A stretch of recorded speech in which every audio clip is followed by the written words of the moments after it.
प्रश्न नंबर 19 करेंगे। ये है समांतर श्रेणी से।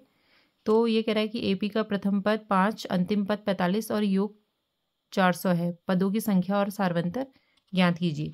तो यहाँ पे आप देखिए कि जो जो चीज़ हमें दी है वो हम लिख लेंगे कि ए दिया है, एल दिया है और एस एन दिया है, क्योंकि पदों की संख्या तो हमें निकालनी है और तो अब हमें पद तो मालूम नहीं है और इसके जोड़ को हम एस एन से दिखाते ही हैं, तो हमने 400 लिख दिया। अब चूंकि इन्होंने प्रथम पद दे रखा है, पर मैंने ऐसे लिख लिया है कि माना किसी समांतर श्रेणी का प्रथम पद ए और सारवंतर डी है। तो माना समांतर श्रेणी में ए बराबर हमको दिया हुआ है 5, एल दिया हुआ है अंतिम पद 45 और एन पदों का योग हम क्या एन माना हमने समांतर श्रेणी में एन पद हैं, तो एन पदों का योग कितना दे रखा है 400। अब जो ये डी है सारवंतर, ये हमें नहीं दे दिया हुआ है, तो इसको हम किससे निकालेंगे? क्योंकि हमें पता है ये फार्मूला होता है कि अंतिम पद बराबर ए प्लस एन माइनस 1 डी होता है। तो अब इसमें जो है हमें जो जो चीज़ दे रखी है हम वो सब यहाँ पे लिख लेंगे। एल दे रखा है हमें 45, ए हमें दे रखा है 5, एन हमें नहीं दे रखा है और डी भी हमें नहीं दे रखा है। अब यहाँ से जो ये पद है इसकी वैल्यू हम निकाल सकते हैं।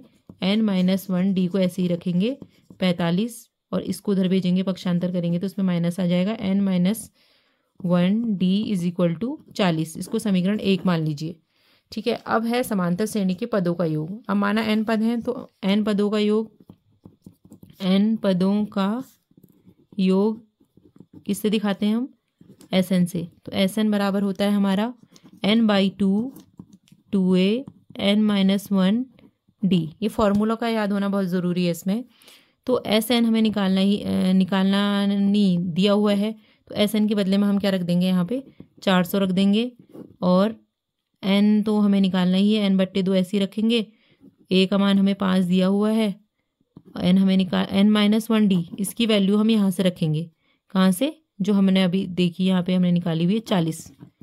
ठीक है, अब बल्कि अब यहाँ पे लिख भी देना कि जो है N minus 1 D is equal to 40 लेने पर। ठीक है, तो यहाँ पे अब इसको सॉल्व करेंगे तो एन की वैल्यू निकल जाएगी। ठीक है, तो यहाँ पर हो गया n बाई 2 ऐसे लिखेंगे, 2 पंचे 10 प्लस ये 40 हो गया और ये कितना हो गया n बाई 2 और ये हो गया 40 प्लस 50। ठीक है, अब इससे इसको कट करो तो 25 बार हो जाएगा, तो 25 n इज इक्वल टू 400।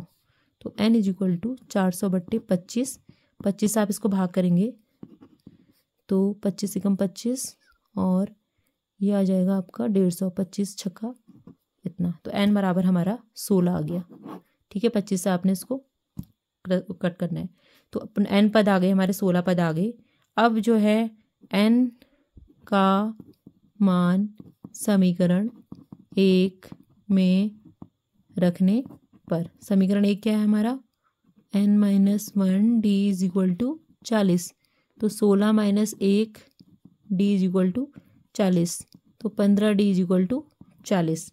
तो लास्ट में हमारा क्या है? D is equal to 40/15।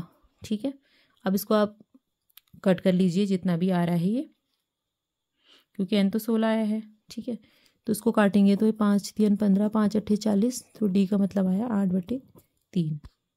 ठीक है।